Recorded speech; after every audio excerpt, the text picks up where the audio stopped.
வணக்கம் நண்பர்களே, நான் உங்கள் பாலாஜி எல்ஐஸ் பவிஷ்யமார். குரு வணக்கத்துடன் இன்றைக்கி டாபிக் உள்ள போவோம். இன்றைக்கி நம்ம பார்க்க போகிற டாபிக் என்ன அப்படின்னு பார்த்தோன்னா, 3ஆம் இடம் சம்பந்தமான ஒரு சில பிரச்சனைகள். அவை என்ன அல்லது அவை எப்படி கண்டுபிடிப்பது அப்படின்றது தான். ஸோ 3ஆம் இடம் சம்பந்தமாக அப்படின்னா என்னென்ன வரலாம்? புகழ் பாதிப்பு, அதுக்கப்புறம் தைரியம் பாதிப்பு, வீரியம் பாதிப்பு, அதுக்கப்புறம் தாம்பத்திய பாதிப்பு. இது எல்லாமே 3ஆம் இடம் சம்பந்தமான ஒரு சில விஷயங்கள் தான். தைரிய, வீரிய, சகோதர, தாம்பத்தியம் இதெல்லாம் சொல்லுவாங்க. இதெல்லாம் 3ஆம் இடம் சம்பந்தமான விஷயந்தான். ஸோ ஒரு ஜாதகர் நம்மக்கிட்ட வராங்க. ஸோ அந்த ஜாதகர் நம்மக்கிட்ட வந்த உடனே ஒவ்வொரு ஒரு ஒரு ஜாதகத்தில் ஒரு கிரகங்கள் எப்படி அமைய பெற்றிருக்கு அப்படின்றதை முதலில் ஆய்வுபடுத்தி அதன் பிறகு ஒரு பாதிப்பை சொல்கிறது ஒரு ரகம். இன்னொரு ரகம் தசாபுக்தியின் அடிப்படையில் என்ன பாதிப்பு அப்படின்னு பார்க்கறது 2வது ரகம். இப்போ முதல் ரகத்துக்கும் 2வது ரகத்திற்கும் இருக்கக்கூடிய ஒரு மிகப்பெரிய வித்தியாசம் என்னன்னா, முதல் ரகம்ன்றது ஒரு ஜாதகத்தில் இருக்கக்கூடிய ஒட்டுமொத்தமாக இருக்கக்கூடிய ஒரு சில பாதிப்புகளை எடுத்து உரைக்கிறதுக்கோ இல்லை எடுத்து சொல்கிறதுக்கோ உண்டான அமைப்பு. தசாபுக்தி அடிப்படை அப்படின்னு வரும்போது குறிப்பிட்ட தசை எந்த பாவகம் அல்லது எந்த ஆதிபத்தியம் அல்லது எந்த காரகத்துவத்தை செயல்படுத்த போகுது அப்படின்றதுக்கு உண்டான வித்தியாசங்கள். ஸோ இப்போது தசாபுக்தியின் அடிப்படையில் புரியுதுங்களா? தசாபுக்தியின் அடிப்படையில் எப்படி ஒரு 3ஆம் வீடு பாதிக்கப்பட்டிருக்குன்றதை பார்ப்போம். தொடர்ந்து பாருங்கள்.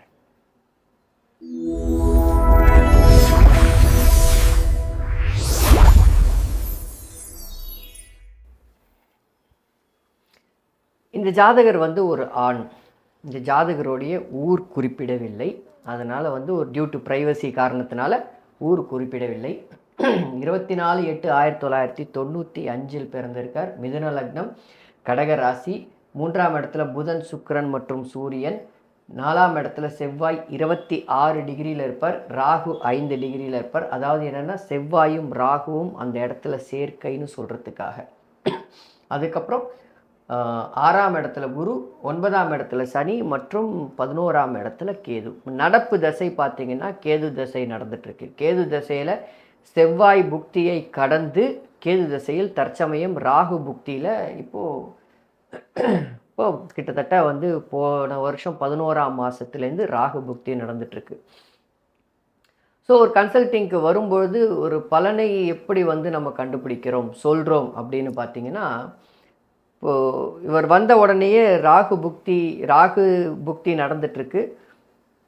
நான் ஒரு 2 பலன் சொல்கிறது வழக்கம். ஸோ அதன் அடிப்படையில் இவர்கிட்ட நான் சொல்லும்போது, சார் உங்களுக்கு இந்த கேது திசையில் செவ்வாய் புக்தி நடந்த காலகட்டத்தில் கடுமையான ஒரு சில பாதிப்புக்கு உள்ளாயிருப்பீங்க.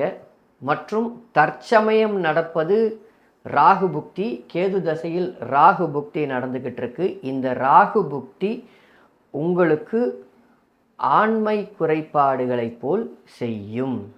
இவ்வளோதான் சொன்னேன். அதாவது ஆண்மை குறைபாடு, வீரிய பிரச்சனைகளை கொடுக்க வல்லது. உங்களுக்கு இன்னும் திருமணம் ஆகவில்லை. ஓகே, திருமணம் ஆகவில்லை. ஆனால் திருமண அமைப்புகளுக்கு அடுத்தது உங்களுக்கு குரு புக்தி அடிப்படையில் திருமணம் நடந்துடும். கேது தசை குரு புக்தியில் திருமண அமைப்புகள் உண்டு. ஆனால் ராகு புக்தியில் இப்படி ஒரு பிரச்சனை இருக்கே அப்படின்ற சொன்னேன். அவர் சொன்ன பதில் அதாவது என்னென்னா, பிரச்சனையை நம்மால் சொல்ல முடியும், காரணிகளை நம்மால் சொல்ல முடியும். ஆனால் இதுதான் பிரச்சனை அப்படின்னு சொல்லிடுறோம். ஆனால் அந்த பிரச்சனை புக்தி அடிப்படையில், தசை அடிப்படையில் அது செயல்படக்கூடிய அமைப்புகள். ஆமாம் சார், செவ்வாய் புக்தி மிக கடுமையாக இருந்தது, மிக மிக கடுமையாக இருந்தது. அதுக்கப்புறம் தற்சமயம் இப்போ ராகு புக்தி நடக்குது. நீங்கள் சொன்னது 100க்கு 100 சரி. நான் வேறு நிறைய ஜோதிடர்கிட்ட கன்சல்ட் பண்ண ஒருத்தர் கூட இந்த பாயிண்ட்டை சொல்லலை. ஆனால் இதுதான் இப்பொழுது என்னுடைய பிரச்சனை. எனக்கு நிறைய ஜாதகங்கள் வந்துக்கிட்டு தான் இருக்குது பார்க்குறதுக்கு. ஆனால் இந்த பிரச்சனையினால் எனக்கு இது பிரச்சனை பெரிய பாதிப்பை கொடுத்துருமோன்னு ஒத்தி போட்டுட்டேன் அப்படின்னார். அதுக்கப்புறம் கேட்டேன், சொல்லுங்கள் சார் என்ன கரெக்டான பிரச்சனை, நான் சொன்ன பலன் கரெக்டாக என்னன்றதை நான் கேட்குறேன் அவர்கிட்ட. அவர் சொல்கிறார், சார் இந்த கேது திசை ராகு புக்தியில் எனக்கு கொஞ்சம் சிறுநீரகம் சார்ந்த ஒரு சில பிரச்சனைகள் வந்தது. அதற்கு மருத்துவ ரீதியாக டாக்டரை அணுகி நான் அதுக்கு மாத்திரை சாப்பிட்டேன். அந்த மாத்திரை சாப்பிட்ட காலகட்டத்தில் மாத்திரையோடைய சைடு எஃபெக்ட்ஸ் காரணமாக எனக்கு வீரிய கோளாறு ஏற்பட்டது. அந்த வீரிய கோளாறு ஏற்பட்டதன் காரணமாக நான் பயந்துட்டேன். ஏன்னா எனக்கு ஒரு ரெண்டு ஜாதகங்கள் இப்போ பொருத்தம் பார்க்குற நிலமையில இப்போ திருமண அமைப்புகள்லாம் ஓகேன்னு நாங்கள் சொல்கிற நிலமையில இருக்குது. எனக்கு பதறி போயிட்டேன். என்னடா அது நமக்கு குறைபாடு வந்துடுச்சு போல இருக்குது. அப்போ இதுக்கப்புறம் நம்ம மனசாட்சி உறுத்துமே இன்னொருத்தரை கல்யாணம் பண்ணிக்கிட்டு அப்படின்ற ஒரு அடிப்படையில் நான் அதுக்கப்புறம் 2-3 இடத்துல ஜாதகம் பார்த்தேன். எதுவும் சொல்லலை. அதுக்கப்புறமா அந்த டாக்டரையே அணுகி கேட்டேன்.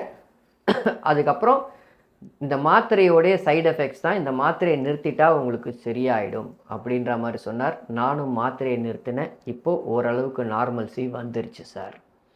இது ஏன் வந்தது அப்படின்னார்.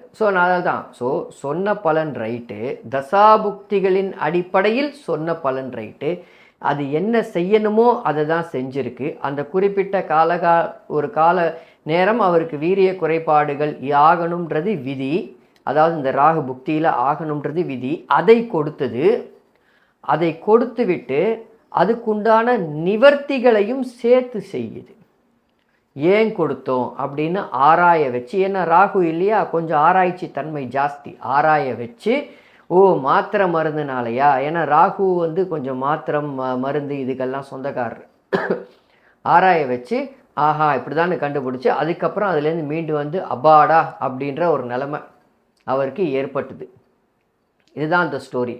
ஏன்னா ராகு 3ஆம் இடத்திற்கு 3க்கு 3இல் அமர்ந்து இருக்கக்கூடிய ராகு 5 டிகிரியில் அந்த இடத்தில் செவ்வாயுடைய சாரத்தில் அமர்ந்து செவ்வாயோட சேர்க்கை இருக்கக்கூடியது. 5ஆம் வீட்டுக்கு செவ்வாயே ஒரு விதமான 2-7 கூடிய ஒரு மாரகாதிபதியாக இருக்கிறதுனால இந்த பிரச்சனையை அவருக்கு எடுத்து கொடுத்துருக்கு. இதுதான் உண்மை. அப்போது தசாபுக்திகளின் அடிப்படையில் ஒரு சில சம்பவங்கள் நடக்கும். இவருக்கு பர்மனண்ட்டாக வீரிய கோளாறு இருக்கா? இல்லை. எப்போ இருந்திருக்கும் அந்த ஒரு கேள்வி இருக்குல்ல, எப்போ வந்திருக்கும்? ஒருவேளை ராகு தசையாக இருந்தால் ஆமாம். ஆனால் நடப்பது கேது தசை, ராகு தசை வரப்போகிறது இல்லை. அதன் அடிப்படையில் இவருக்கு வீரிய குறைபாடுன்றது இல்லை. ஆனால் தற்காலிகமாக ஒரு புக்தியில் தரணும் என்பது விதி. நான் அவர்கிட்ட அதுக்கப்புறம் சொன்னேன் சார் நீங்கள் இதுக்கு முன்னாடி நடந்த புதன் தசை ராகு புக்தியிலையும் பாருங்கள், அப்பவும் ஒரு விதமான பிரச்சனை இருந்திருக்குன்னா ஆமாம் சார் இருந்ததுன்றதையும் ஒத்துக்கிட்டார். ஆமாம் சார் இருந்தது.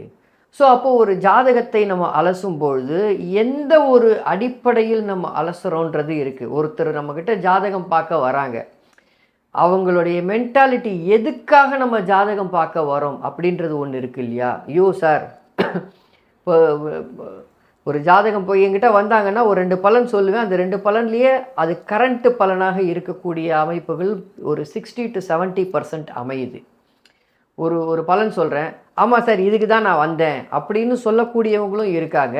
அதுக்கப்புறம் சரி சார் உங்களுடைய கேள்வி என்ன அப்படின்னு கேட்கும்பொழுது சார் இதுதான் என்னுடைய கேள்வி அப்படின்னு சொல்கிறவங்களும் இருக்காங்க. நம்ம அந்த பலனை சொல்லியிருக்க மாட்டோம், ஆனால் இதுக்கு முன்னாடி சொன்ன பலன்கள்லாம் கரெக்டு அப்படின்னு சொல்கிற அளவில் தான் இருந்திருப்போம். ஏன்னா ஓரளவுக்கு ஒரு 80% to 85% ஒரு சக்ஸஸ் ரேட்டை கொடுத்துட்ருக்கு. அதன் அடிப்படையில் தசாபுக்திகளின் அடிப்படையில் ஒரு சில பாதிப்பை ஒரு கிரகம் தருமாயின் தந்தே தீரும், அதில் மாற்று கருத்தே கிடையாது அப்படின்றத நம்ம புரிஞ்சுக்கணும். இந்த இடத்தில் இங்கே ராசியை குரு பார்க்குது, இதெல்லாம் ஓகே. ராசியை குரு பார்க்குது, 3ஆம் அதிபதி 3ஆம் வீட்டிலேயே இருக்குது. இந்த இடத்தில் நல்லா புரிஞ்சுக்கோங்க, இந்த இடத்தில் சூரியன் இல்லாமல் புதன் இல்லாமல் வேற எங்கேயாவது இருந்திருந்தால் இது பர்மனண்ட்டான கோளாறாக மாறி இருக்கும். இது இந்த ராகு புக்தி துவக்க புக்தியாக ஆகியிருக்கும். இந்த மாதிரி கோளாறை கொடுப்பதற்கு காலபுருஷனுக்கு 7ஆம் வீடுன்னு சொல்லக்கூடிய அடிவயிறு ஸ்தானத்தில் இருக்கிறது. அப்படின்றது ஒட்டு மொத்தத்தையும் சேர்த்து வைத்து பார்க்கக்கூடியது தான் ஜோதிடம். இந்த வீடியோ உங்களுக்கு பிடிச்சிருந்ததுன்னா லைக் பண்ணுங்கள், சப்ஸ்கிரைப் பண்ணுங்கள், கமெண்ட் பண்ணுங்கள். இன்னும் 4 பேருக்கு இந்த வீடியோவை ஷேர் பண்ணுங்கள். உங்களுடைய கமெண்ட்டுகள் ஒவ்வொன்றும் இந்த வீடியோவை அடுத்த கட்டத்திற்கு எடுத்து செல்வதற்கு உதவியாக இருக்கும். இன்னும் நிறைய பேர் பார்ப்பாங்க அப்படின்றதை பார்ப்போம். ஸோ அப்போது ஒரு ஜோதிடம் சொல்லும் பொழுது ஒரு ஜோதிடருடைய கவனம் அல்லது ஜோதிடத்தை கற்றுக்கிறவங்களுடைய கவனம் எதில் இருக்கணும் அப்படின்னால், ஒரு காரக பேசிஸில் இருக்கலாம், தப்பு கிடையாது. ஆனால் ஆதிபத்தியத்தை மிக மிக ஆழமாக கவனிக்க வேண்டும்.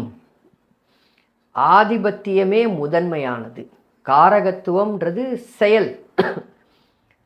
ஆதிபத்தியம் நன்மை தீமையை குறிக்கிறது. காரகம் அப்படின்றது அந்த தீமைக்கோ அல்லது அந்த நன்மைக்கோ துணை போகக்கூடியது அப்படின்றதை நம்ம ஞாபகம் வச்சுக்கணும். ஸோ ராகுவுடைய காரகம் என்ன? ஆசை காரகன். ஒரு இடத்துல இருந்தான்னா அந்த பாவகத்தை கெடுக்கக்கூடிய காரகன். அதுக்கப்புறம் அந்த பாவகத்தை இருளடிக்கக்கூடிய காரகன். புரியுதுங்களா? எதுலேயுமே அவசரம், எதையுமே முதல்ல பண்ணணும். ஒரு சர்ஜரி அப்படின்னு சொன்னால் அது ராகுவிற்கு காரகமாக வரும்.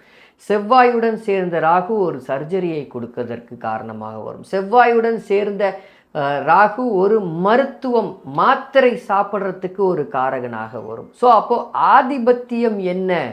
எந்த ஆதிபத்தியம் பாதிப்புது? 5ஆம் வீடு அப்படின்னு சொல்லக்கூடிய அந்த ஆதிபத்தியத்தில் குழந்தைக்கு காரகனாக இருக்கக்கூடிய இடத்தில் இந்த பாதிப்பை தருகிறது அப்படின்றத நம்ம புரிஞ்சுக்கணும் இந்த இடத்துல.